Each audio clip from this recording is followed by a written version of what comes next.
Greetings and good evening. Tonight we are going to review an album by the band, which is really a one-man project, The Weeknd, a Canadian project from Toronto, I believe. The album is called Thursday, which is his second album released this year, his first album being House of Balloons, which I loved easily, 5 out of 5. And without listening to the rest of the year's offerings, I would say that House of Balloons is probably going to be in my top 10 somewhere. So I eagerly anticipated Thursday with bated breath.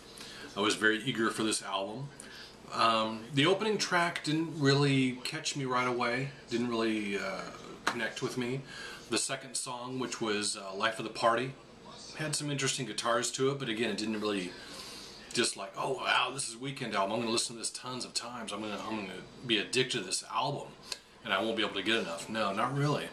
Even the title track, I wasn't really that crazy about it. And I started to wonder, maybe the lead singer or the mastermind behind Weeknd, maybe he set the bar too high with House of Balloons, because I loved that album from beginning to end. The first half of the album, I feel, doesn't really earn its keep.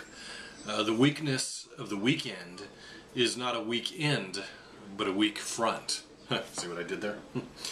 The song order, I feel like they should have put more effort into it. They should have thought about it a little bit more, got a little bit more strategic, because this album is loaded with great songs, but on the back end. The first 4 or 5 songs, not really feeling it. I don't really feel that they're essential to the Weeknd canon. But once you get into Birds Part 1 and 2, the album is excellent. Superior. There's no reason to even listen to the first part of the album.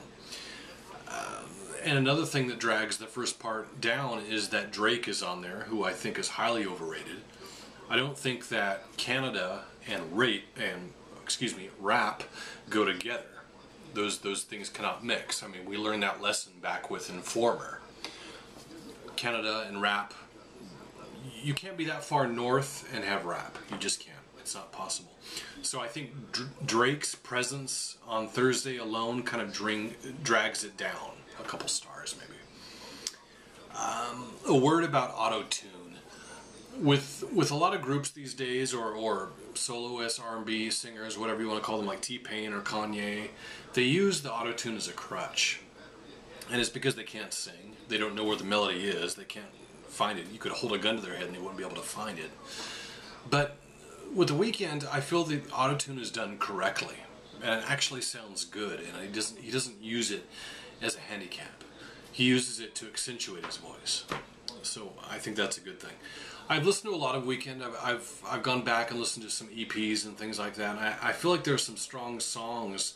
Maybe they're not completely fleshed out, but I kind of wonder, like, why is Do It, which is a great, almost like Belle Biv DeVoe type song, why is that not present on Thursday? I don't understand it. 9 tracks, why not flesh it out with this good song? Anyway, it's a solid effort, and it's free, and it's his part 2 of a trilogy, so I can't really be against that.